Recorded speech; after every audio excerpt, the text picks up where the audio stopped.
So hello everyone, चलिए फिर से हम लोग 5 का एक क्वेश्चन को देख लेते हैं। जब इसको एक बार हम सॉल्व कर रहे थे तो पूरा क्वेश्चन को हम सॉल्व कर लिए, पूरा लिख लिख के बहुत अच्छा वीडियो बन गया था। बाद में पता चला उस वीडियो में आवाज़ ही नहीं है, तो बहुत मेहनत करने के बाद भी अब क्या करें, फिर से हम आपको इस वीडियो को रिकॉर्ड करना पड़ रहा है। तो चलिए फटाफट से इसको सॉल्व कर लेते हैं। पहले हम क्या करते थे ना, लिख के बताते थे तो बच्चा को आसानी से समझ में आ जाता था। बट इस क्वेश्चन में क्या हुआ, अब हमको लिखा हुआ पहले से ही आपको बताना पड़ेगा, क्योंकि हम पहले इसको एक बार रिकॉर्ड कर लिए पूरा बहुत अच्छा से, मतलब अपना बेस्ट तरीका देकर। बट अब फिर से हमको अब इसको रिकॉर्ड करना पड़ा, तो कोई दिक्कत नहीं है, आप लोग सपोर्ट करना। तो चलिए देखिए, बोल रहा क्वेश्चन में A natural soil deposit has a bulk unit weight of 18.44 kilo Newton पर मीटर क्यूब और वाटर कंटेंट 5%। देखो बल्क यूनिट वेट दिया था कितना, 18.44 किलो न्यूटन पर मीटर क्यूब और वाटर कंटेंट 5%। इसको लिख सकते हैं 0.05। हमसे बोल रहा है calculate the amount of water required to be added to 1 cubic metre of soil to raise the water content to 15%। अब बोल रहा है जब वाटर कंटेंट मेरा 15% हो जाए तो कितना अमाउंट ऑफ वाटर और उसमें ऐड करना पड़ेगा, रिक्वायर्ड अमाउंट ऑफ वाटर और कितना अमाउंट ऑफ वाटर इसमें ऐड करना पड़ेगा। तो चलिए फटाफट देखो, स्पेसिफिक ग्रेविटी दे दिया 2.67 और वॉइड रेशियो बोल रहा कांस्टेंट है। तो चलिए फटाफट से स्टार्ट कर लेते हैं। सबसे पहले मेरा काम क्या होता है क्वेश्चन को सॉल्व करने के लिए, सबसे पहले मेरा काम होता है जितने भी गिवन डाटा है उसको लिख देना। तो देखो बल्क यूनिट वेट दिया हुआ था, लिख लिए। वाटर कंटेंट दिया हुआ था, लिख लिए। वॉल्यूम दिया था 1 क्यूबिक मीटर, तो लिख लिए। वाटर कंटेंट जब बोल रहा है 15% बढ़ जाएगा तो कितना अमाउंट ऑफ वाटर रिक्वायर्ड होगा, ये भी लिख लिए। ठीक है, तो चलिए स्टेप बाय स्टेप इसको सॉल्व कर देते हैं। बहुत आसान है, बस आपको चीज़ें समझ में आना चाहिए। आप जब सॉइल वाटर रिलेशनशिप जो चैप्टर है वो पढ़े होंगे तो ठीक है, नहीं पढ़े थोड़ा बहुत तो आप लोग पढ़े ही होंगे, तो ये चीज़ सब सारा का सारा चीज़ समझ में आ रहा होगा। देखो ड्राई यूनिट वेट का फॉर्मूला होता है गामा डी बराबर गामा टी अपन 1 प्लस डब्ल्यू। गामा टी था मेरा बल्क यूनिट वेट, देखो 18.44 1 प्लस 0.05। वाटर कंटेंट दे दिया था मेरा 0.05। ठीक है, जब आप इसको सॉल्व कीजिएगा तो गामा डी आ जाएगा इतना निकल के। देखो गामा डी का एक और फॉर्मूला होता है GS गामा डब्ल्यू 1 प्लस ई। यहाँ से हम लोग ई को बोलेंगे वॉइड रेशियो। इसमें सारा का सारा मान पुट करके हम ई निकाल लिए थे, ये आया 0.49। कैसे निकाले, GS गामा डब्ल्यू ई, मतलब ये वाला टर्म उधर चला गया, ये वाला टर्म इधर आ गया, तो गामा डी और ये वाला 1 इधर आके माइनस हो गया। सारा वैल्यू पुट किए, GS की वैल्यू 2.67 देखो दिया हुआ था ना, और गामा डब्ल्यू लिए है 9.81। जब किलो न्यूटन में रहता है तो 9.81, ग्राम में रहेगा तो 1 और केजी में रहेगा तो 1000 ले लेते हैं गामा डब्ल्यू को मान, तो वहाँ से ये आ गया। अब देखो ES बराबर WGS होता है, डिग्री ऑफ सेचुरेशन S को बोलते हैं डिग्री ऑफ सेचुरेशन। यहाँ से ये water content, GS specific gravity और E वॉइड रेशियो। जब मेरा था वाटर कंटेंट 5%, 0.05 इंटू 2.67, ये E का मान यहाँ से डाल दिए, तो ये मेरा आ गया स्पेसिफिक ग्रेविटी। अब देखो जब वाटर कंटेंट 15% हो गया था उस टाइम डिग्री ऑफ सेचुरेशन कितना होगा, तो सिमिलरली उसी तरह वही फार्मूला लगा के याद कर लिए। वाटर कंटेंट 0.15 इंटू 2.67 0.49 करके ये आ गया, ये आया था, इसको परसेंटेज में बदल दिए। अब देखो गामा डी का फार्मूला आता है volume weight of solid upon volume weight of solid निकाल लिए, तो गामा डी निकाले थे पहले, देखो 17.56, तो वहाँ से 17.56 और वॉल्यूम तो 1 दिया हुआ था, ये निकल गया। जब वाटर कंटेंट 5% था उस टाइम वेट ऑफ वाटर कितना निकलेगा, ये निकालिए। देखो कैसे निकाले हैं, वाटर कंटेंट ये होता है wait of water upon weight of solid, तो वेट ऑफ वाटर निकालना है तो water content into weight of solid multiply हो जाएगा। वाटर कंटेंट था मेरा 0.05, 5% था ना, और वेट ऑफ सॉलिड देखो 17.5 से निकाले हैं, तो अब जब दोनों को मल्टीप्लाई कीजिएगा तो ये आ जाएगा। इसी तरह वॉल्यूम ऑफ वाटर निकालिए, ये वाला फॉर्मूला लगा के, wait of water upon gamma W. ठीक है, तो देखो वेट ऑफ वाटर ये निकला था गामा डब्ल्यू 9.81, तो ये ले ली। सिमिलरली इसी तरह जब वाटर कंटेंट 15% हो तो सॉल्व कर लेते हैं। वेट ऑफ वाटर 0.15 और देखो यही वाला फॉर्मूला लगा के वेट ऑफ वाटर ये दोनों से मल्टीप्लाई कर देंगे ना, वाटर कंटेंट और वेट ऑफ सॉलिड, तो वाटर कंटेंट 15% और वेट ऑफ सॉलिड 17.56, तो ये आ जाएगा। वॉल्यूम ऑफ वाटर निकालने के लिए वेट ऑफ वाटर से गामा डब्ल्यू से मल्टीप्लाई कर दिए तो वॉल्यूम ऑफ वाटर निकल गया। तो हमसे क्वेश्चन में पूछ रहा था कितना अमाउंट ऑफ वाटर और ऐड करेंगे इसमें, तो देखो change in volume of water निकाल दिए। जब 15% था वाटर, तो ये अब पहले कितना था, ये दोनों घटा दिए तो इतना आ गया मीटर क्यूब। यहाँ तक भी आप छोड़ सकते हो, बट लीटर में बदल दो तो बहुत अच्छा रहेगा। 1 मीटर क्यूब 10⁻³ लीटर होता है, तो इतना में कितना होगा, इतना गुना 10⁻³ तो 179 लीटर इसका आंसर हो जाएगा। तो चलिए क्वेश्चन नंबर 5 का ये भी हम लोग सॉल्व कर लिए। तो मिलते हैं अगले वीडियो में, तब तक के लिए आप अपना ध्यान रखें। तो चलिए अब हम अपने अगले प्रश्न की ओर चलते हैं। और अगला जो प्रश्न है हमारा वो है क्वेश्चन नंबर 5 का बी। देखो क्वेश्चन नंबर 5 का बी में हमसे क्या बोल रहा है, बोल रहा है कि फैक्टर्स अफेक्टिंग कंपैक्शन। कौन कौन सा ऐसा फैक्टर है जो कंपैक्शन को अफेक्ट करता है, ये हमको बताना है इस क्वेश्चन में। बोला ब्रीफली डिस्क्राइब, तो आपको कम से कम 4 से 5 पॉइंट लिखना ही पड़ेगा एग्जाम में। तो चलिए फटाफट से स्टार्ट कर देते हैं। ये क्वेश्चन बहुत इंपॉर्टेंट है, 6 सेमेस्टर में भी ये पूछा गया था और 5th में तो पूछता है। तो चलिए फटाफट से इसको कर लेते हैं। देखिए कम से कम इसमें 8 हम फैक्टर लिखे हैं, आप कम से कम 3-4 भी याद रख लोगे तो काफ़ी है। देखो फैक्टर्स अफेक्टिंग कंपैक्शन, पहला है water content, amount of compaction, type of soil, method of compaction, thickness of layer, saturation line, admixture और स्टोन कंटेंट। ये सारे कंपोनेंट हैं जो कंपैक्शन को अफेक्ट करते हैं, ठीक है ना। तो एक एक करके देख लेते हैं सभी को। हम इसमें 4 ही लिखे हैं क्योंकि 7 नंबर का पूछता ही है, 4 लिख दोगे तो अच्छा खासा 7 में 7 आपको नंबर लिख के दे देगा। और जियोटेक ऐसा सब्जेक्ट है ना जहाँ पे आप लोग 70 में 70 नंबर ले मतलब ला सकते हो। मैं अपना बताऊँ तो मैं खुद 62 नंबर लेकर आया था जियोटेक में, वो भी मतलब बहुत ही कम पढ़कर। ऐसा नहीं है कि आपको बहुत ज़्यादा इसमें तीर लगाना होगा, बहुत ज़्यादा पढ़ना पड़ेगा, नहीं, आप कम पढ़कर भी अच्छा खासा पढ़ सकते हो। आप जैसे प्रीवियस ईयर कर लोगे तो मोटा मोटी बहुत सारे क्वेश्चन आपके प्रीवियस ईयर ही टाइप का पूछेगा, तो वहाँ से हो जाएगा। तो बातें बहुत हो गई, आगे चलते हैं। जैसे फैक्टर्स अफेक्टिंग कंपैक्शन में 8 पॉइंट हो गया, कम से कम 4 पॉइंट तो आपको याद कर लेना। देखो सबसे पहला है मेरा देखो वाटर कंटेंट। देखो वाटर कंटेंट, अगर मान लो सॉइल में वाटर कंटेंट की मात्रा कम है तो क्या होगा, सॉइल सूखा होगा। जब सॉइल सूखा होगा, जब उसको आप कॉम्पैक्ट करोगे तो जल्दी कॉम्पैक्ट नहीं होगा। क्यों? क्योंकि सॉइल बहुत स्ट्रॉन्ग है, उसके अंदर बहुत स्ट्रेंथ है, स्टीफ है, उस समय सॉइल बहुत सख्त है, ठीक है। तो स्ट्रेंथ नहीं बोलेंगे सॉइल में, स्टीफ बोलेंगे। सॉइल उस समय बहुत स्टीफ है, स्टील बोले तो बहुत सख्त है, तो वही है। At low water content the soil is steep, ठीक है, and offers more resistance to compaction. More resistance का मतलब हुआ ना, जब आप उसको कंपैक्ट करोगे तो जल्दी कंपैक्ट ही नहीं होगा, मतलब बहुत दिक्कत करेगा कंपैक्शन में। तो लो वाटर कंटेंट पे क्या होगा, सॉइल मेरा मोर रेसिस्टेंस होगा कंपैक्शन के। अगला मेरा, अगर वाटर कंटेंट को इंक्रीज कर देंगे तो सॉइल पार्टिकल लुब्रिकेटेड हो जाएगा, एक दूसरे के पास में आ जाएगा, सॉइल में वॉइड कम हो जाएगा। देखो सॉइल है, सॉइल में 3 चीज होती है, पहला होगा सॉइल का सॉलिड ग्रेन्स, दूसरा होगा सॉइल में वाटर पार्टिकल्स, और तीसरा मेरा सॉइल में एयर होता है। अगर सॉइल में वाटर कंटेंट जब इंक्रीज करोगे तो वाटर कंटेंट जाएगा कहाँ में, सॉइल के वॉइड में जाएगा। सॉइल में वॉइड में जाएगा तो सॉइल के वॉइड में एयर है, तो एयर बाहर होगा तभी तो उसकी जगह पे वाटर जाएगा, तो सॉइल एक दूसरे के आसपास आ जाएगा, सॉइल लुब्रिकेट हो जाएगा, ठीक है। अगला मेरा the soil becomes more workable and the particles have closer packing. देखो जब वाटर कंटेंट जब इंक्रीज करोगे तो सॉइल का जो पार्टिकल है एक दूसरे में अट्रैक्शन डेवलप कर देगा, एक दूसरे के पास आ जाएगा, ठीक है। और जब एक दूसरे के लोग पास आएगा, सॉइल जब एक दूसरे के पास होगा तो उसका डेंसिटी इंक्रीज कर देगा। जब डेंसिटी इंक्रीज करेगा तो सॉइल में कंपैक्शन इंक्रीज होगा, कंपैक्शन इंक्रीज होगा तो सॉइल में स्ट्रेंथ ज़्यादा आ जाएगा। तो और देखो जैसे जैसे ड्राई डेंसिटी इंक्रीज होगा तो वाटर कंटेंट भी इंक्रीज होगा। और ऑप्टिम देखो जैसे जैसे सॉइल में हम लोग वाटर कंटेंट को इंक्रीज करेंगे तो क्या होगा, उसका स्ट्रेंथ थोड़ा बढ़ते जाएगा। ऐसा नहीं अनलिमिटेड स्ट्रेंथ तक बढ़ते जाएगा। एक ऑप्टिमम मॉइस्चर कंटेंट पे मतलब ड्राई डेंसिटी मैक्सिमम होगा। ड्राई डेंसिटी एक तरह से बोलो सॉइल का स्ट्रेंथ है, ऑप्टिमम मॉइस्चर कंटेंट पे ही ड्राई डेंसिटी मैक्सिमम होगा। ऐसा नहीं है कि बहुत सारा पानी मिला दिए तो सॉइल में बहुत ज़्यादा स्ट्रेंथ हो जाएगा, ऐसा बिल्कुल नहीं है। एक लिमिटेड अमाउंट ऑफ वाटर आपको डालना पड़ेगा सॉइल में ताकि हमारा जो मैक्सिमम डेंसिटी है, मैक्सिमम स्ट्रेंथ है सॉइल को, वो मिल जाए।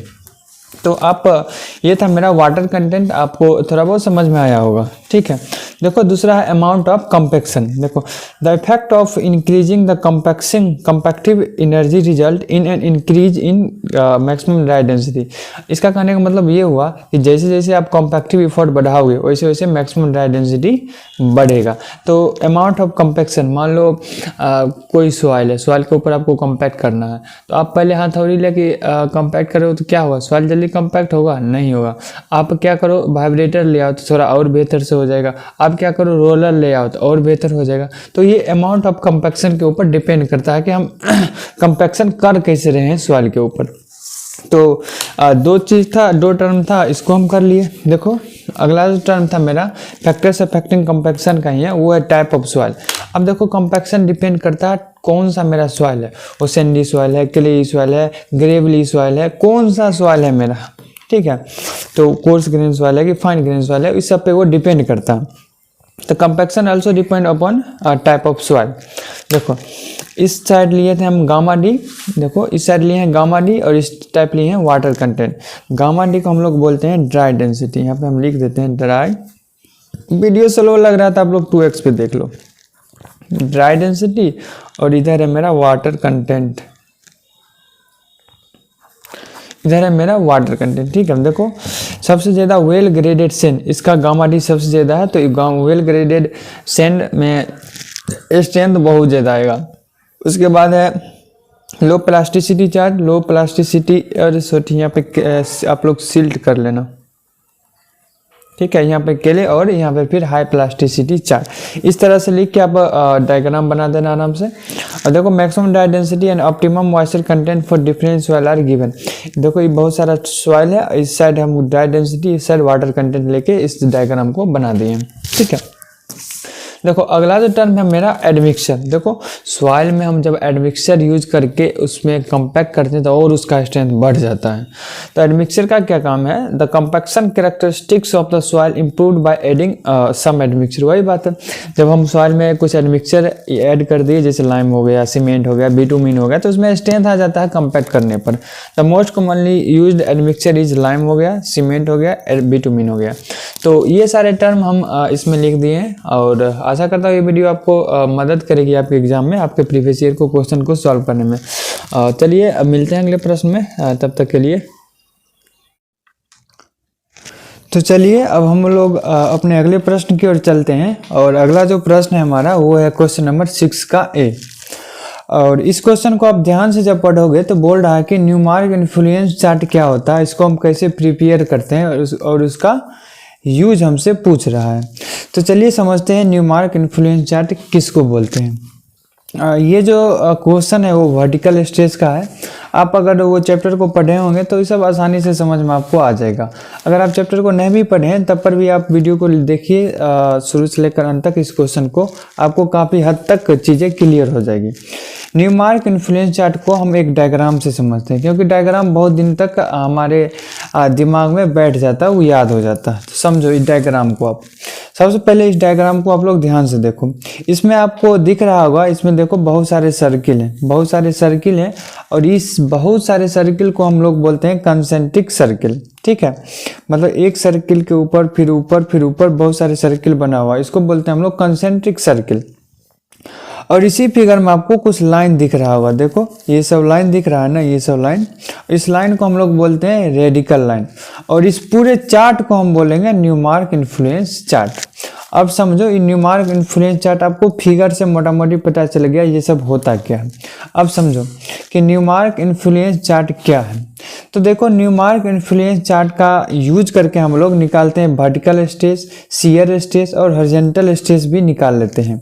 और इसका यूज करके, और मेरा जो लोडेड प्लेस होगा, मान लो ये कोई मान लो ये मेरा मतलब ये मेरा कोई कवर्ड एरिया है, और इस एरिया के ऊपर कोई लोडेड एरिया, लोड लगा हुआ है। मान लो ये एरिया है, एरिया के ऊपर कोई बिल्डिंग बना हुआ, तो बिल्डिंग का कुछ लोड होगा ना, तो उसी को हम बोलेंगे ये लोडेड एरिया है, ठीक है।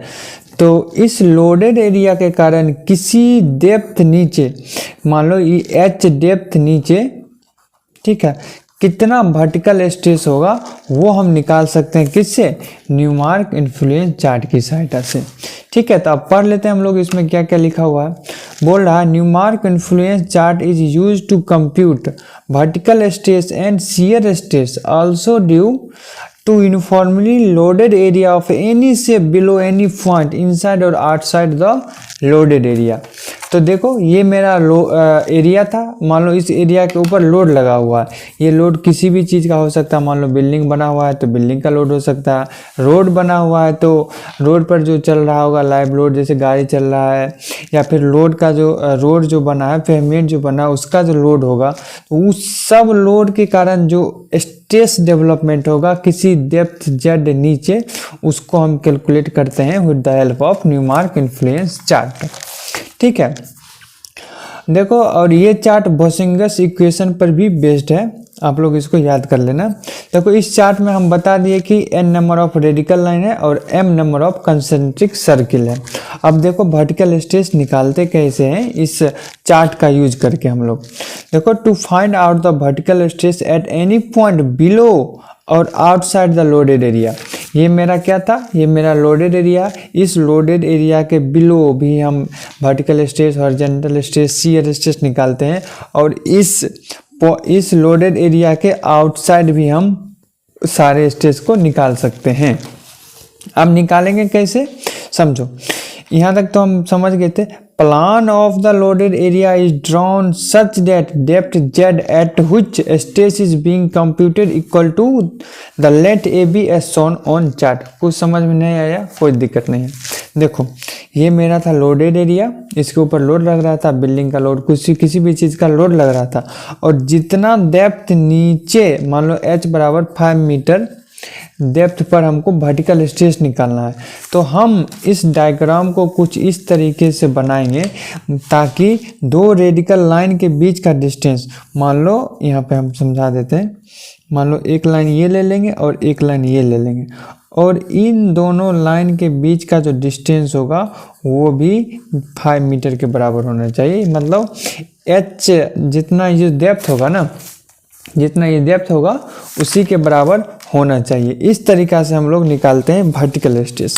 इसका फार्मूला होता है, आगे हम देखते हैं। देखिए तो वही हम बता दिए, plan of the loaded area. ये जो मेरा था प्लान, ये प्लान था लोडेड एरिया का, इसको कुछ इस तरीक़ा से ड्रॉ करेंगे। Drawn in such that depth of Z, देखो ये कुछ डेप्थ था ना, डेप्थ ऑफ जेड ये किसके इक्वल होना चाहिए, लेंथ ए बी के इक्वल होना चाहिए। मान लो ये था लेंथ ए और ये था लेंथ बी, ए बी के इक्वल होना चाहिए। तो आप लोग को थोड़ा बहुत समझ में आया होगा न्यूमार्क इन्फ्लुएंस चार्ट किसको कहते हैं। थोड़ा इसमें और है, वो भी आप समझ लीजिए। देखो अब क्या कहें, समझो यहाँ से। Further the plan is placed over influence chart. समझो इसको क्या है ये। मान लो देखो ये मेरा था न्यूमार्क इन्फ्लुएंस चार्ट, कुछ इस तरह से। देखो कुछ इस तरह से मेरा था न्यूमार्क इन्फ्लुएंस चार्ट, कुछ इस तरह से रेडिकल लाइन था, ठीक है, कुछ इस तरह से मेरा रेडिकल लाइन था, ऐसे करके ये मेरा था रेडिकल लाइन। और ये जो था मेरा, ये दोनों के बीच का डिस्टेंस हम h मीटर ले लिए थे। जितना डेप्थ पे निकालना रहेगा उतना ले लेंगे। अगर एक जितना डेप्थ हमको नीचे निकालना रहेगा उतना h बराबर उतना मीटर का हम दो रेडिकल लाइन के बीच का डिस्टेंस ले लेंगे, ठीक है। और मान लो ये था मेरा लोडेड एरिया। लोडेड एरिया हमको इस पॉइंट पे अब निकालना है वर्टिकल स्ट्रेस। तो क्या करेंगे, इस पॉइंट को उठाएंगे और सेंटर पे रख देंगे। जब हम सेंटर पे रखेंगे, इस पॉइंट को उठाएंगे और सेंटर पे रख देंगे। तो सेंटर पे जब हम रखेंगे तो ये वाला पूरा एरिया अब यहाँ पर बना, तो कुछ इस तरह से मान लो वो मेरा बन गया। अब क्या करेंगे हम, जितना भी ये एरिया है, ये वाला एरिया, ये वाला एरिया, ये वाला एरिया, ये वाला, ये वाला, ये वाला, जितना भी इस रीजन के अंतर्गत आता है उसको हम काउंट कर लेंगे। उस एरिया को हम लोग काउंट कर लेंगे, ठीक है। तो समझो अब उस एरिया को काउंट करके कैसे निकालेंगे हम लोग स्ट्रेस, वो समझो। अब बोला further the plan is placed over influence chart. क्या करेंगे, ये जो मेरा लोडेड एरिया था उसको हम इस चार्ट के ऊपर प्लेस कर देंगे, ठीक है। such that point below which stress is required coincides with the center of the chart। इस तरह से प्लेस करेंगे जिस पॉइंट पे हमको स्ट्रेस निकालना है उस वो जो पॉइंट मेरा हो वो सेंटर पे आना चाहिए, वो वाला पॉइंट। उसके बाद आगे का जो एरिया बच जाएगा वो इसके आसपास यहाँ पे आएगा, ठीक है। तो then count the number of influence area and covered by the plan area. उसके बाद हम लोग इस एरिया को हम लोग काउंट कर लेंगे, ठीक है। वो हो जाएगा मेरा प्लान एरिया। प्लान एरिया का देखो वर्टिकल स्ट्रेस हम लोग इस फार्मूला से निकालते हैं। सिग्मा जेड को हम लोग बोलेंगे वर्टिकल स्ट्रेस, उसका फार्मूला होता है 1/m गुना n गुना q गुना n। एक एक टर्म को समझते हैं।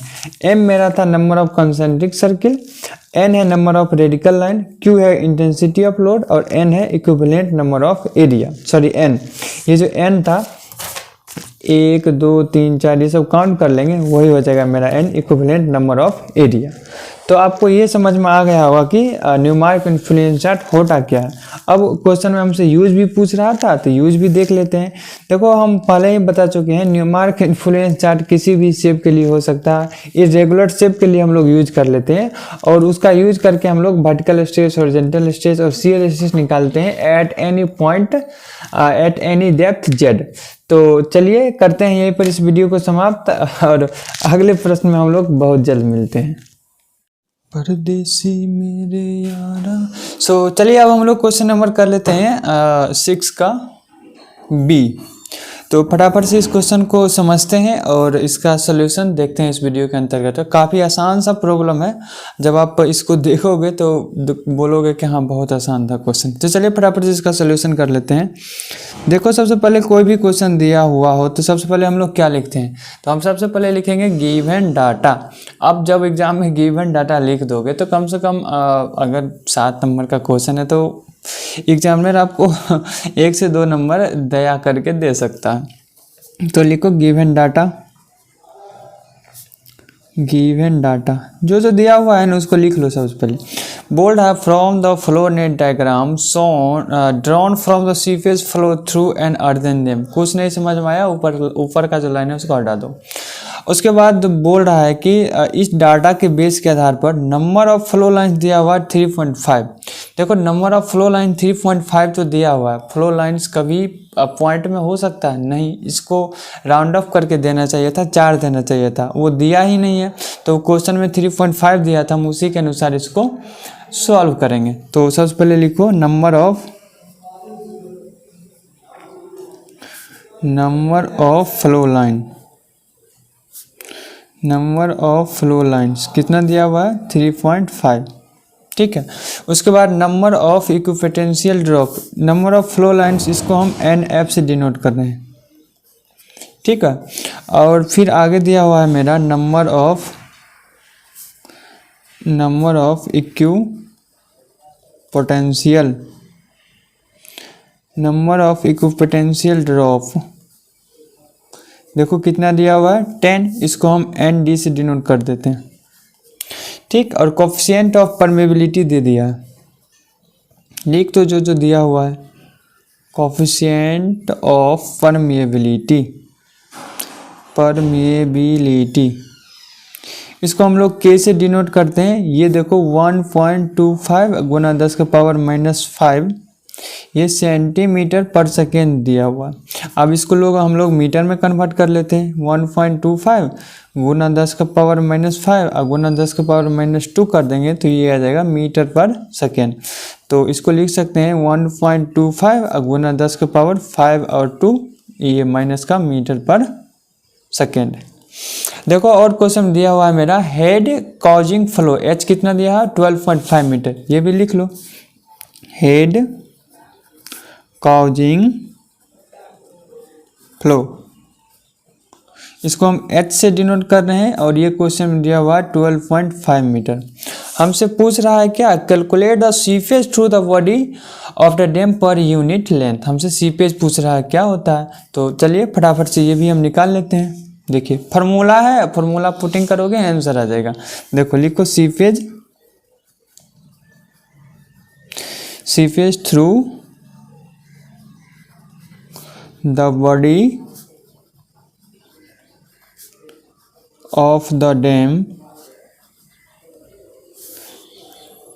पर यूनिट लेंथ, ये ना हमसे निकालने के लिए बोल रहा था। इसको हम Q से डिनोट कर रहे हैं। इसका जो फार्मूला होता है वो होता है K into H into NF/ND। ठीक है, देखो K मेरा परमेबिलिटी है और H जो हेड था, ये वाला हेड है वो है, और NF है। NF पीछे हम रिप्रेजेंट किए थे, नंबर ऑफ फ्लो लाइन था, और ND जो था वो था मेरा क्या, नंबर ऑफ इक्विपोटेंशियल ड्रॉप। तो चलिए फटाफट से इसमें वैल्यू का मान पुट कर देते हैं सबका। K का मान देखो क्या था, 1.25 गुना 10⁻⁻7, सब का मान पुट कर देते हैं। H का मान कितना था, 12.5। NF देखो कितना था, 3.5, और ND 10, सबका मान पुट करो, 3.5/10। जब इसको सॉल्व करोगे तो ये आपको निकल के आएगा 5.46 गुना 10⁻⁻10 मीटर क्यूब पर सेकेंड। तो इस तरह से हम लोग क्वेश्चन नंबर 6 का बी को भी कर लिए। चलिए फटाफट से नेक्स्ट जो टॉपिक है, नेक्स्ट जो क्वेश्चन होगा उसको भी हम लोग कर लेंगे बहुत जल्द। तो देखिए आज के इस वीडियो में हम लोग 7 का ए देख लेते हैं। ठीक है, तो ये क्वेश्चन थोड़ा सा ज़्यादा बड़ा होने वाला है, तो आप लोग शांतिपूर्वक इस वीडियो को देखें। अगर आप जो चैप्टर सॉइल वाटर रिलेशनशिप है, चैप्टर नंबर 2 जियो टेक्निकल इंजीनियरिंग 1 का, वो देखे हैं तब तो ये क्वेश्चन आपको समझ में आने वाला है। अगर नहीं देखे हैं तब पर भी आप इस वीडियो को देखें, बहुत कुछ आपको क्लियर होगा। इतना तो हम गारंटी के साथ आपको बोल सकते हैं, आपको इस वीडियो को देखने के बाद सारा का सारा टर्म क्लियर हो जाएगा और चीज़ें हद तक समझ में आ जाएगी। अगर आप मतलब चैप्टर 2 जो है सॉइल वाटर रिलेशनशिप वो पढ़े हैं तब तो पूरा का पूरा क्लियर होगा, अगर नहीं पढ़े हैं तो 60-70% क्लियर हो जाएगा। तो चलिए फटाफट से स्टार्ट करते हैं इसको। सबसे पहले मेरा एक कोर कटर है जिसका हाइट दे दिया है, डायमीटर दे दिया है और उसका वेट दे दिया है। ठीक है, और वो फिलहाल एम्प्टी है। अब बोल रहा है हमको it is use to determine in situ unit weight, और इससे यूनिट वेट एम्बैंकमेंट का निकाल रहा है। अब बोल रहा है weight of core cutter soil के साथ दे दिया है 2970 ग्राम। अब बोल रहा है जब वाटर कंटेंट 6% है तब इसका ड्राई वेट और पोरोसिटी क्या होगा। आगे बोल रहा है और एम्बैंकमेंट मेरा जब फुल्ली सैचुरेटेड हो जाएगा, फुल्ली सैचुरेटेड बोले तो सॉइल में केवल पानी है, हवा नहीं है। उस टाइम कब फुल्ली सैचुरेटेड हो जाएगा, जब हैवी रेंज बहुत सारा वर्षा होगा, सारा का सारा जितना वाइड होगा सॉइल में, सारा का सारा पूरा का पूरा सॉइल वाटर से फुल हो जाएगा। उसके अंतर्गत सॉइल ग्रेन्स और वाटर बचेगा, जितने भी एयर थे उसके जगह पे वाटर आ जाएगा।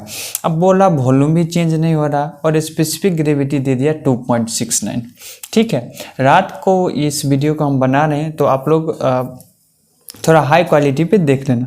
तो चलिए फटाफट से इसका सोल्यूशन देखते हैं। ठीक है, थोड़ा बड़ा सोल्यूशन होगा तो आप लोग धैर्य बना के देखिएगा इसको। और ये है क्वेश्चन नंबर 7 का हमारा जो BU है उसका। सबसे पहले जो दिया हुआ है वो लिख लेते हैं। किसी भी एग्ज़ाम को आप टारगेट कर रहे हो और वो थ्योरेटिकल एग्ज़ाम है तो सबसे पहले आपको गिवन डाटा लिखना होता। तो गिवन डाटा जो है वो लिख दीजिए आप लोग, गिवन डाटा। ठीक है, गिवन डाटा। कोर कटर का हाइट देखो, सबसे पहले कोर कटर इसका हाइट देखो क्या दिया हुआ है। देखो हम यहाँ से लिखना स्टार्ट करते हैं। हाइट देखो दिया हुआ है 12.6 सेंटीमीटर। ठीक है, रात को वीडियो बन रहा है, दिख रहा होगा आपको। डायमीटर दे दिया कितना, 10.2 सेंटीमीटर लिख देते हैं। डायमीटर 10.2 सेंटीमीटर और इसका वेट कितना दे दिया है, देखिए वेट दे दिया है 1071 ग्राम। ठीक है, यहाँ तक किसी को थोड़ा भी दिक्कत नहीं होना चाहिए। मेरे पास थोड़ा डार्क पेन रहता तो और अच्छा दिखता। अगला वीडियो जो आएगा रात को जब हम बनाएंगे तो डार्क पेन से बनाएंगे, ठीक है। अब बोला weight of core cutter hood soil कितना दे दिया है 2970। वेट ऑफ कोर कटर,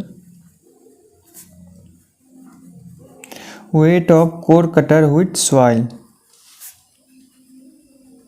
ये दे दिया है मेरा 2970 ग्राम, ठीक है। यहाँ तक किसी को थोड़ा भी दिक्कत नहीं होना चाहिए। अब हमको निकाल लेते हैं सबसे पहले यहाँ पे वेट ऑफ सॉइल।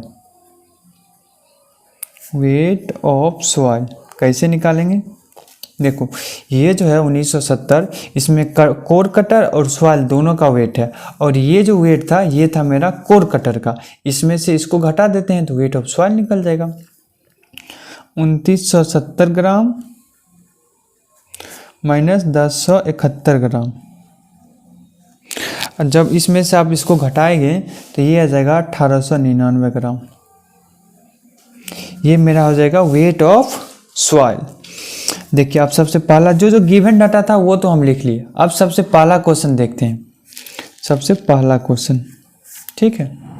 पता नहीं थोड़ा सा आपको धुंधला धुंधला दिख रहा होगा, बट आप लोग मैनेज कर लेना, उतना आपको दिख रहा है जितना आप कर सकते हैं। देखिए वाटर कंटेंट पहला क्वेश्चन में कितना दे दिया है वो भी लिख लेते हैं। वाटर कंटेंट, वाटर कंटेंट दे दिया 6%। 6% को हम लोग लिख सकते हैं 0.06। यहाँ तक। अब हमको निकालना है क्या में dry unit weight. Dry unit weight को हम गामा डी बोलते हैं, इसको बोलते हैं dry unit wait.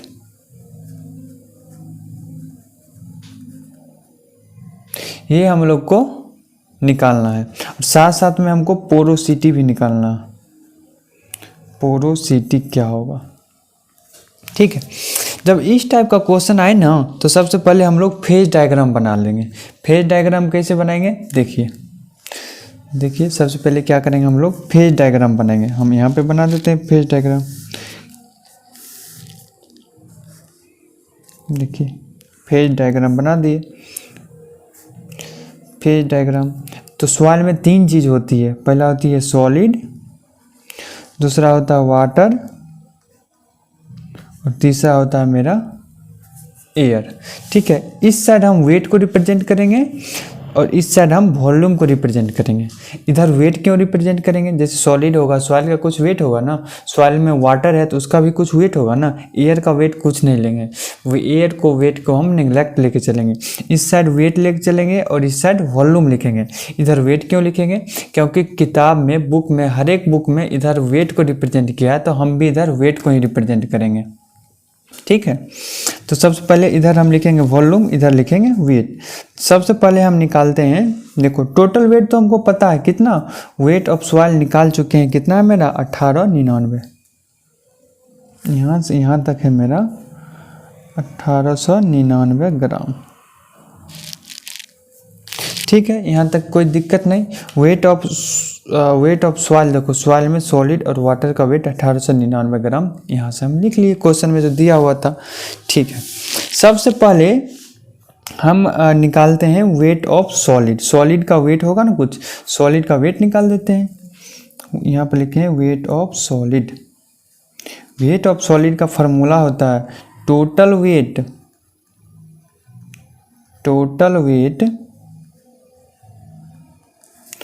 Upon 1 plus water content, ठीक है। निकाल देते हैं टोटल वेट कितना है 1899, 1 प्लस वाटर कंटेंट देखो 0.06 है, 0.06।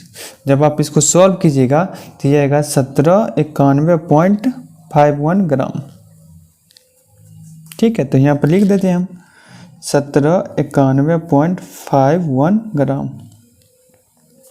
अब वेट ऑफ वाटर कैसे निकालेंगे, टोटल वेट में से वेट ऑफ सॉलिड घटा देते हैं तो वेट ऑफ वाटर निकल जाएगा। तो यहीं पे हम निकाल देते हैं wait of water. Wait of water को हम W और W से डिनोट करते हैं। टोटल वेट कितना है 1899 माइनस 1791.51। जब आप इसको सॉल्व कीजिएगा तब ये आ जाएगा 107.49 ग्राम।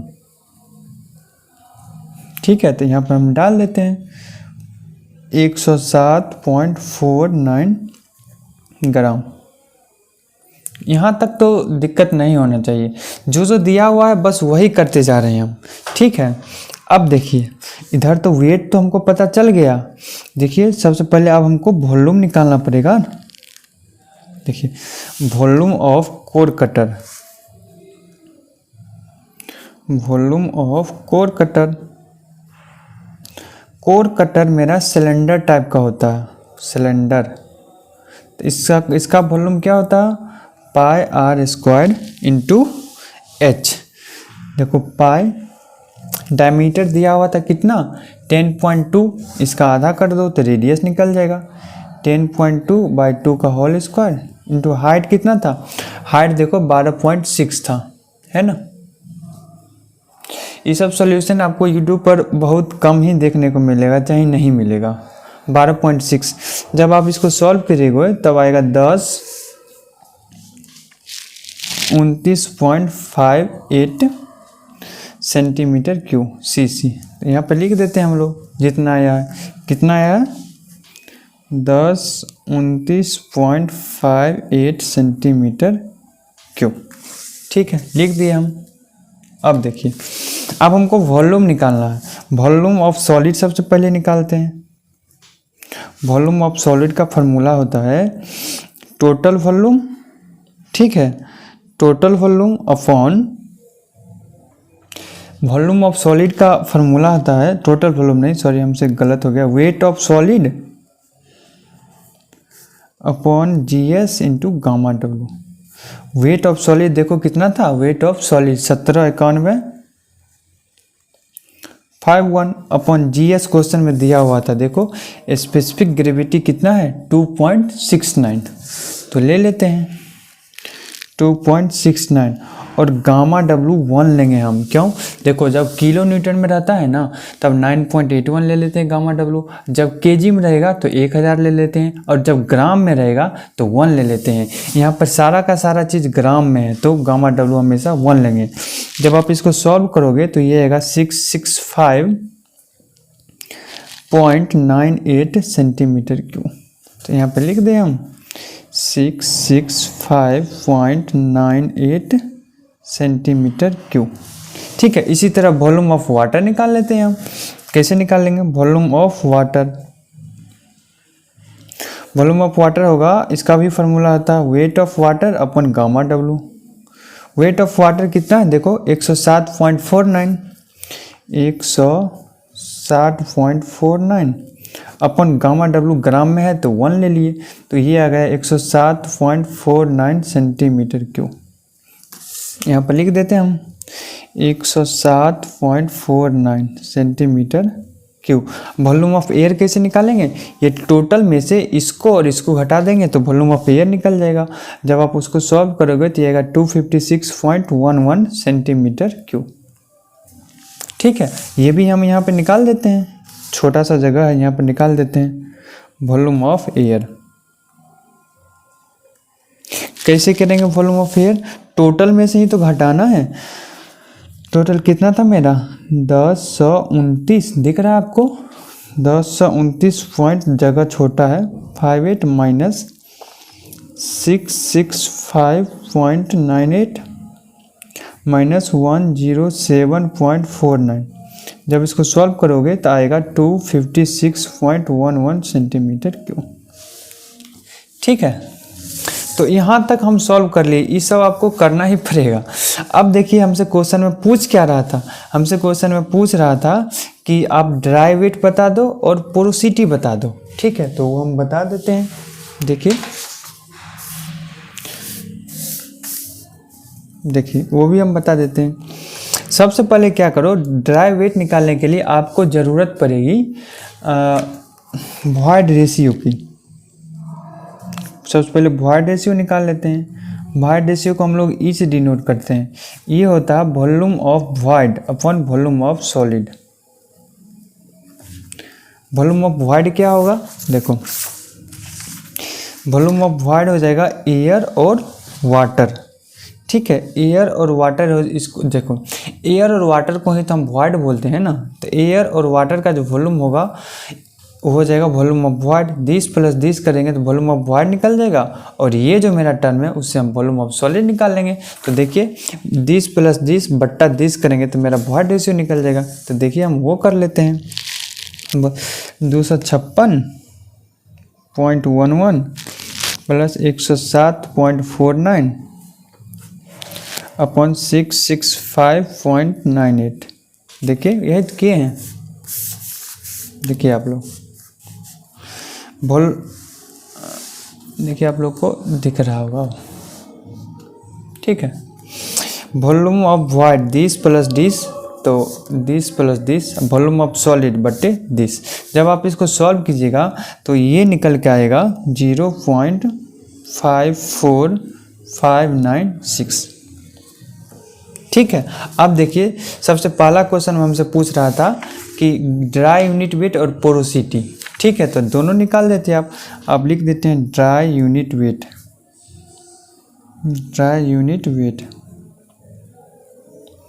ड्राई यूनिट वेट को गामा डी से डिनोट करते हैं। इसका फार्मूला होता है GS gamma W upon 1 plus ई।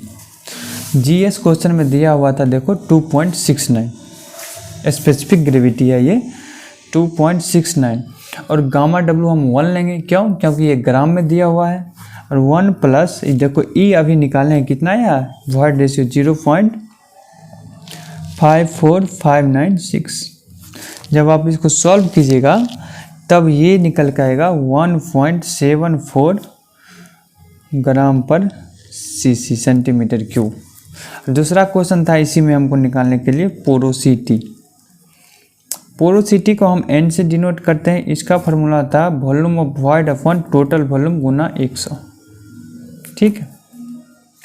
इसको परसेंटेज में जनरली ले लेते हैं। वॉल्यूम ऑफ वॉइड क्या था अभी बताए, वॉल्यूम ऑफ वॉइड इसका वॉल्यूम और इसका वॉल्यूम, मतलब 256.11 107.49, ये दोनों को ऐड करना पड़ेगा। तो कर देते हैं, इसमें क्या 256.11 प्लस 107.49 बटा टोटल वॉल्यूम 1029.58 गुना 100%। जब इसको सॉल्व कीजिएगा तो आएगा ये 35.31%, ठीक है। तो पहला क्वेश्चन मेरा यहीं पे समाप्त हो गया। दूसरा क्वेश्चन इसी में बोल रहा है, देखिए if the embankment get fully saturated, अब जहाँ पर एयर था उसके जगह पे अब वाटर आ गया तो हो जाएगा फुल्ली सेचुरेटेड।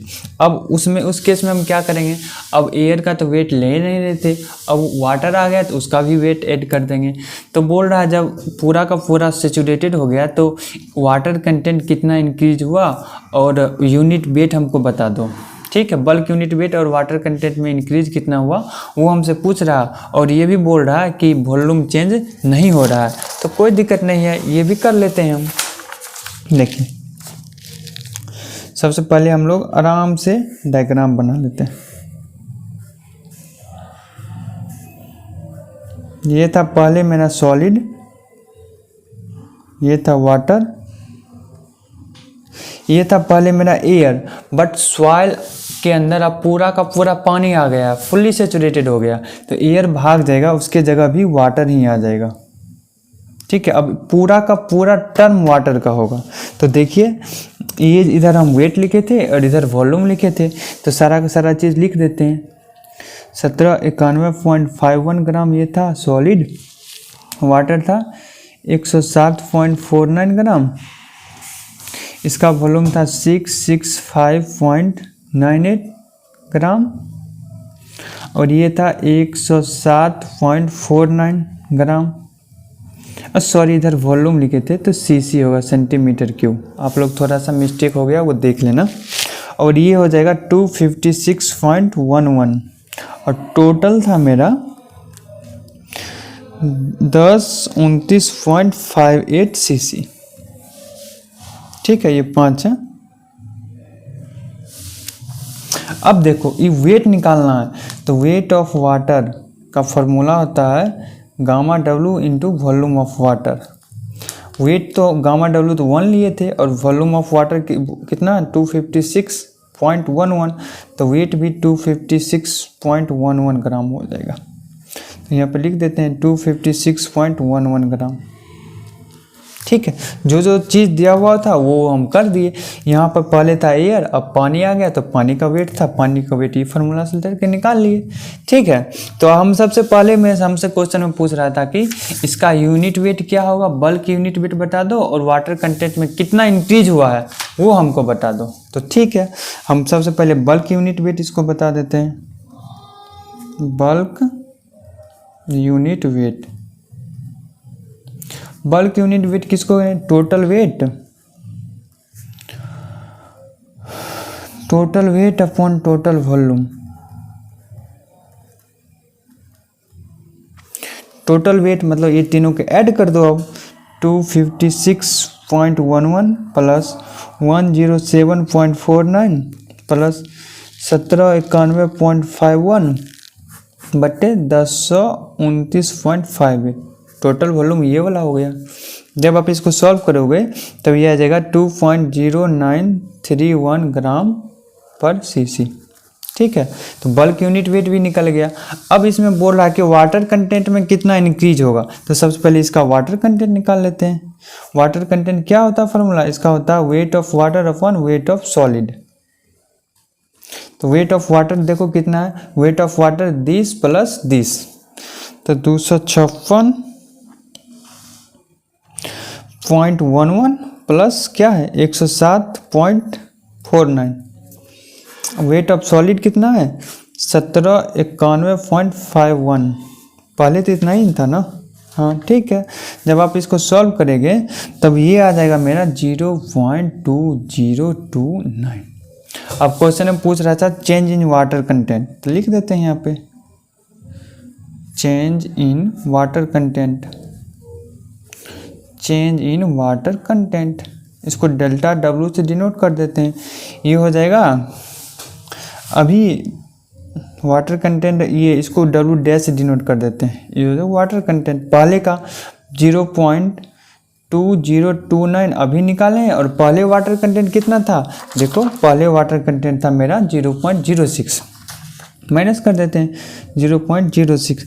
जब इसको आप सॉल्व करोगे तो ये निकल के आ जाएगा 0.14 के आसपास। तो ये था मेरा क्वेश्चन नंबर 7 का ए भी कर लिए हम लोग, 7 का बी भी कर लिए। अब रिमेनिंग जो क्वेश्चन बच गया है वो भी हम धीरे धीरे करके कर लेंगे। तो चलिए इस वीडियो को यहीं पे करते हैं समाप्त और मिलते हैं अगले क्वेश्चन में बहुत जल्द। तो चलिए अब हम लोग क्वेश्चन नंबर 7 देख लेते हैं। ये है क्वेश्चन नंबर 7 का बी और इसके बाद हम लोग 7 का ये देख लेंगे। ठीक है, क्योंकि 7 का बी थोड़ा हल्का है 7 का ए से, इसलिए पहले हम ये देखेंगे उसके बाद 7 का ए भी देख लेंगे। सॉरी, तो चलिए फटाफट से स्टार्ट कर देते हैं।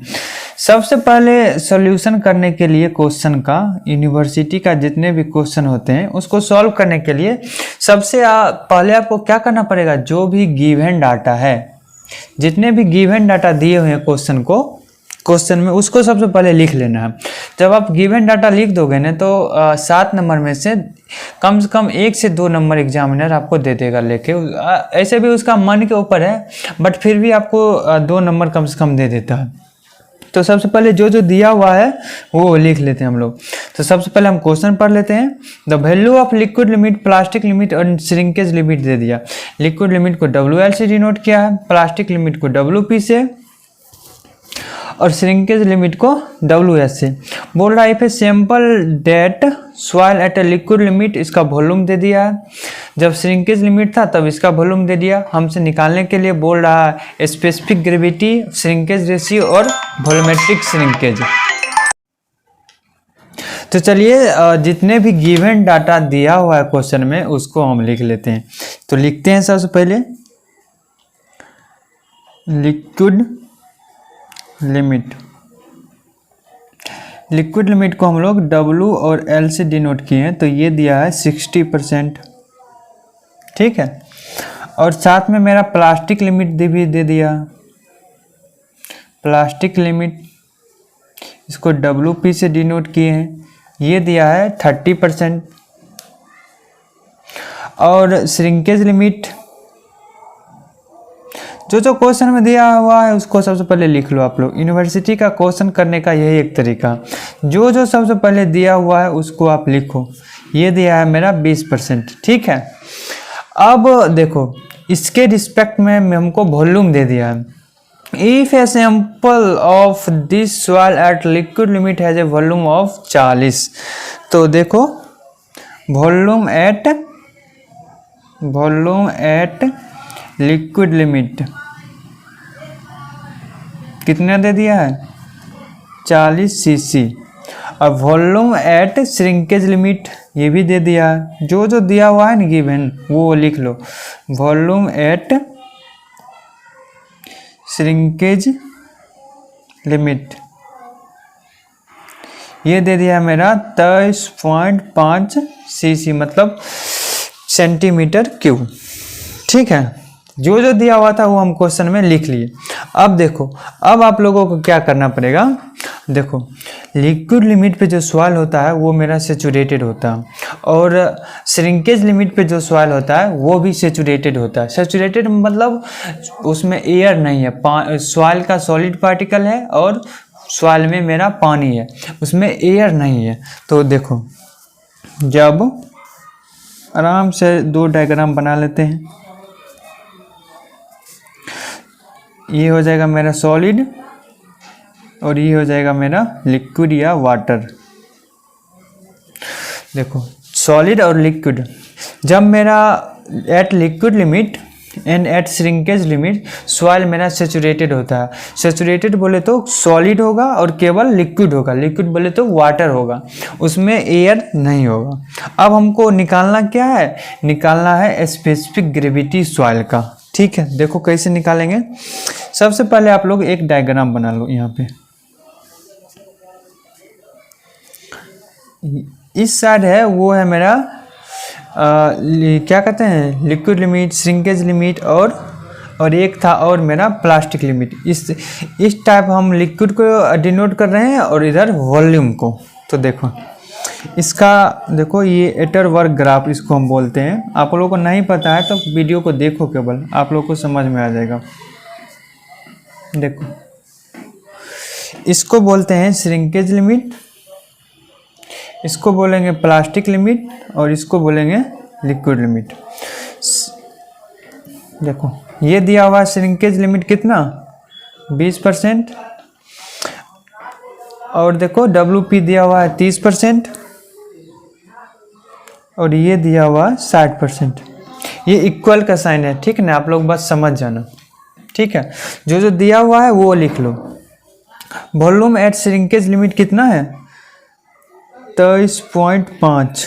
अब वॉल्यूम एट लिक्विड लिमिट कितना है, 40। Volume at liquid limit 40। इधर हम वॉल्यूम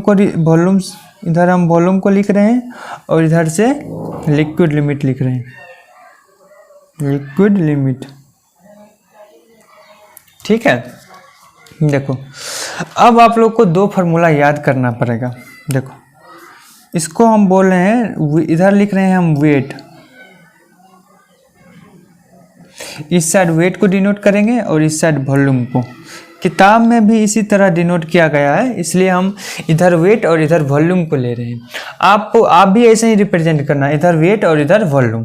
देखो वेट ऑफ सॉलिड को हम लोग WS से डिनोट कर रहे हैं, ठीक है। इसको बोलेंगे WS, वेट ऑफ सॉलिड, ठीक है। देखो वेट ऑफ सॉलिड, और इधर यहाँ से लेकर के यहाँ तक, यहाँ से लेकर के यहाँ तक, ये हो जाएगा volume, VL, volume at liquid limit, ठीक है। अब देखो अब हमसे इधर वेट ऑफ सॉलिड तो मिल गया हमको, अब हमको वॉल्यूम ऑफ सॉलिड पता करना है। तो कैसे पता करेंगे, देखो हम डायरेक्ट फार्मूला लिख देते हैं, नहीं तो थोड़ा आपको दिखाने के लिए थोड़ा सा हम यहाँ पे सॉल्व कर देते हैं। देखिए GS, इसको बोलते हैं स्पेसिफिक ग्रेविटी। इसका फार्मूला होता है solid unit weight of solid upon unit weight of water. ठीक है, और हम जानते हैं GS गामा डब्लू बराबर इधर से गुना कर दें, ये हो जाएगा गामा ऑफ सॉलिड। ठीक है, ये आ गया GS गामा डब्लू, ये इसका फार्मूला होता है unit weight of solid upon unit weight of water. अब गामा ऑफ सॉलिड क्या होता है, इसका भी ये फार्मूला होता है weight of solid upon volume of solid, SOLID। ठीक है, अब हमको निकालना क्या है, हमको निकालना वॉल्यूम किसका, सॉलिड का। तो वॉल्यूम ऑफ सॉलिड क्या हो जाएगा, ये इधर चलाएगा और ये इधर, तो वेट ऑफ सॉलिड को WS अपन GS गामा डब्लू। ठीक है, देखो फिर से समझो, स्पेसिफिक ग्रेविटी का फार्मूला होता है unit weight of solid upon gamma W. देखो इधर भेज दिए तो ये हो गया GS gamma W gamma solid, इसका फार्मूला होता है weight of solid upon volume of solid. अब देखो हमको वॉल्यूम निकालना था, तो वॉल्यूम इधर आ गया, ये वाला टर्म इधर भाग में आ गया। ठीक है, तो वॉल्यूम ऑफ सॉलिड यहाँ पे लिख लो आप लोग, ये कितना आया है, weight of solid upon GS gamma W. बस आप चीज़ों को समझो, ठीक है ना, नहीं तो बस ऊपर ऊपर दिमाग से उतर जाएगा। और ये हो जाएगा एक, देखो वाटर कंटेंट का क्या फार्मूला था, wait of water upon weight of solid. हमको वेट ऑफ वाटर निकालना है, तो weight of water upon W water content eight liquid limit Guna weight of solid, ये इधर आके मल्टीप्लाई हो जाएगा। तो वेट ऑफ वाटर क्या होगा, water content eight liquid limit WL, और वेट ऑफ सॉलिड दोनों से मल्टीप्लाई कर दिए, तो वेट ऑफ वाटर निकल गया। आप लोग यहाँ पर लिख लो, वेट ऑफ वाटर क्या आ गया, वेट ऑफ वाटर आया है WL इंटू WS। अब वॉल्यूम ऑफ, ये वाला वॉल्यूम हमको भी पता करना पड़ेगा ना, वॉल्यूम निकालने के लिए क्या करो, देखो गामा डब्लू क्या होगा, wait of water upon volume of water. ठीक है, ये फार्मूला सब आपको याद करना पड़ेगा, नहीं तो नहीं जियोटेक आपको समझ में नहीं आएगा। अगर आपको फार्मूला याद है तो चीज़ें समझ में आ रही होगी, वरना नहीं समझ में आ रही होगी। ठीक है, तो पहले एक दो फार्मूला याद कर लो, नहीं तो आप लोग वीडियो को शुरू से लेकर अंत तक देखो, चीज़ें धीरे धीरे समझ में आ जाएगी। ठीक है, हमको निकालना वॉल्यूम, वॉल्यूम ऑफ वाटर क्या हो जाएगा, wait of water upon gamma W. Wait of water देखो कितना है, WL इंटू WS, ये हो जाएगा लिक्विड लिमिट एंड सॉलिड का वेट अपॉन गामा डब्लू। ठीक है, तो यहाँ पर लिख देते हैं हम लोग liquid limit into weight of solid upon gamma W. ठीक है, अब ये चीज़ अगर आपको समझ में आ गया ना, तो अब इस क्वेश्चन में कुछ है ही नहीं। देखो अब क्या करो, टोटल वॉल्यूम लिखो, volume total volume at liquid limit, volume at liquid limit, इसको VL से डिनोट किए हैं। ये कितना होगा, वॉल्यूम एट लिक्विड लिमिट, इसको और इसको ऐड कर दीजिए, weight of solid upon GS gamma W plus liquid limit upon weight of solid into बट्टे में गामा डब्लू। देखो वेट ऑफ सॉलिड और गामा डब्लू कॉमन ले लेते हैं, weight of solid upon gamma W common ले लिए, तो यहाँ से क्या बचेगा 1 upon GS, weight of solid gamma W बाहर आ गया, तो यहाँ बचा 1 upon GS plus liquid limit. ठीक है, सिमिलरली इसका पूरा मान रख देते हैं, weight of solid upon gamma W 1 upon GS plus, देखो वॉल्यूम एट लिक्विड लिमिट, ये है मेरा क्या वाटर कंटेंट। देखो WL क्या था मेरा, WL था मेरा लिक्विड लिमिट, देखो दिया हुआ है WL लिक्विड लिमिट कितना है 60%, 60% को क्या लिख सकते हैं 0.6। ठीक है, इसको इक्वेशन 1 मान लो आप। ठीक, अब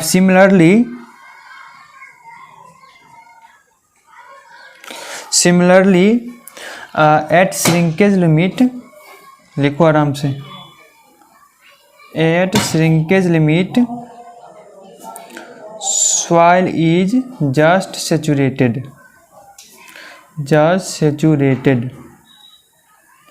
सेचुरेटेड बोले तो इसमें क्या है, इसमें केवल लिक्विड है और सॉलिड है, तो सारा का सारा टर्म इसी तरह हो जाएगा। अब लिख दो यहाँ पे volume at shrinkage limit, volume at shrinkage limit, इसको VS से डिनोट किए थे। सिमिलरली यही वाला आ जाएगा टर्म, इसी तरह लिख दो, weight of solid upon gamma W upon 1 upon GS, but यहाँ पे लिक्विड लिमिट की जगह क्या आ जाएगा, श्रिंकेज लिमिट WS, ठीक है। इसको WS upon gamma W 1 upon GS। देखो श्रिंकेज लिमिट क्वेश्चन में दिया हुआ था कितना, 20% है ना, श्रिंकेज लिमिट 20%, यहाँ पे पुट कर दो तो 20% 0.20, ठीक है। अब क्या करो, वॉल्यूम एट लिक्विड लिमिट दिया हुआ था क्वेश्चन में, देखो कितना था, volume at liquid limit 40 and volume at shrinkage limit 23.5। ये वॉल्यूम एट लिक्विड लिमिट कितना था 40 और वॉल्यूम एट श्रिंकेज लिमिट कितना था 23.5। यहाँ तक किसी को थोड़ा भी दिक्कत नहीं होना चाहिए। अब क्या करो, इसको इक्वेशन 2 मान लो, इक्वेशन 2 को भाग दे दो इक्वेशन 1 से, तो हो जाएगा 40 अपॉन 23.5 बराबर, देखो अब ये क्या था, WS upon gamma W into 1/GS plus 0.6 बटे, अब ये वाला टर्म कितना था 23.5 और इधर का वाला term WS upon gamma W upon 1/GS plus 0.2। देखो ये से ये कट गया। अब इसको जब सॉल्व करोगे तब GS का मान निकल के आएगा 2.704 और GS को ही हम लोग बोलते थे स्पेसिफिक ग्रेविटी, ठीक है। इसको सॉल्व कर लेना, कुछ नहीं है, आसानी से सॉल्व हो जाएगा ये। जब आप इसको सॉल्व कर लोगे तो स्पेसिफिक ग्रेविटी इतना आ जाएगा। अभी ये क्वेश्चन मेरा सॉल्व नहीं हुआ है, ठीक है। देखो एक पार्ट तो हो गया मेरा सॉल्व, स्पेसिफिक ग्रेविटी। अब इसमें हमसे पूछ रहा है श्रिंकेज रेशियो और वॉल्यूमेट्रिक श्रिंकेज, तो अब यहाँ पे हम लोग इसी पे थोड़ा सा जगह बचा हुआ है, यहीं पे हम लोग श्रिंकेज रेशियो निकाल देते हैं। श्रिंकेज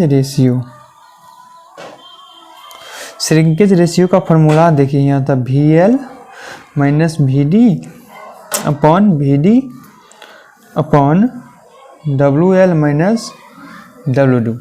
देखिए इसको कैसे आप लोग इसको याद कीजिएगा। देखिए श्रिंकेज रेशियो हमको देखो वॉल्यूम एट लिक्विड लिमिट और D बोले तो वॉल्यूम एट श्रिंकेज लिमिट, ठीक है। ये हमको दिया हुआ है, VD भी दिया हुआ है, WL माइनस WD। देखो VL minus VD upon WL minus WD, ये VD ऊपर में आ जाएगा, ठीक है। देखो अब इसको मान पुट कर देते हैं सबका। देखो मान पुट कीजिए, वॉल्यूम एट लिक्विड लिमिट कितना है, वॉल्यूम एट लिक्विड लिमिट है 40, वॉल्यूम एट श्रिंकेज लिमिट कितना है 23.5। देखो आपको दिख नहीं रहा था, वॉल्यूम एट लिक्विड लिमिट कितना है 40, श्रिंकेज लिमिट कितना है 23.5। पुट कीजिए 40 माइनस 23.5 बट्टे वॉल्यूम एट श्रिंकेज लिमिट 23.5। कभी कभी इसको VD कभी कभी VS दोनों से डिनोट कर लेता। देखो ये दिया है कितना WL था मेरा लिक्विड लिमिट और ये था श्रिंकेज लिमिट। कभी कभी WD कभी कभी WS किससे भी डिनोट कर लेता। तो देखो ये दिया है 60 और ये दिया है 20, यहाँ पे पुट कर देते हैं हम लोग। ये दिया है 60 माइनस 20 और जब आप इसको सॉल्व कीजिएगा क्वेश्चन को जब आप इसको सॉल्व कीजिएगा, सॉरी यहाँ पे गुना 100 कर लेना आप लोग, ये फार्मूला में गुना 100 भी है, ठीक है, गुना 100। जब आप कैलकुलेटर में रख के इसको सॉल्व करोगे, देखो जो था हमने पुट कर दिया है 40 माइनस 23.5, जो था इसमें हम पुट कर दिए तो यह है, और इसको गुना 100 से मल्टीप्लाई कर देना आप लोग, गुना 100, तो यह आ जाएगा 1.75। तो 1.75 ठीक है, तो ये आ जाएगा इसका श्रिंकेज रेशियो। और क्वेश्चन में एक टर्म और पूछा हुआ है वॉल्यूमेट्रिक श्रिंकेज, वो भी हम यहाँ पे निकाल देते हैं। देखो वॉल्यूमेट्रिक श्रिंकेज, इसका फार्मूला देखो, ये होता है VL minus VD upon VD। बस सारा का सारा मान पुट कर दीजिए यहाँ पे। ये है मेरा 40 माइनस 23.5 अपॉन 23.5। जब आप इसको सॉल्व करोगे तब इसका आंसर देखो कितना आता, 40 माइनस 23.5 अपॉन 23.5, ये आया है 0.7021 और गुना 100 कर देना आप लोग। जब इसको सॉल्व करोगे तो ये आया 70.21, 70.21 गुना 100, इसमें भी कर देना गुना 70.21। तो ये थोड़ा बड़ा टाइप का क्वेश्चन था। आशा करता हूँ ये क्वेश्चन आपको समझ में आया होगा। हम अपनी तरफ से पूरा का पूरा पूरा का पूरा जो होता है ना समझाने का, वो पूरा लगा दिया इस क्वेश्चन में। ठीक है, तो चलिए अब हम लोग 7 का ए भी कर लेते हैं।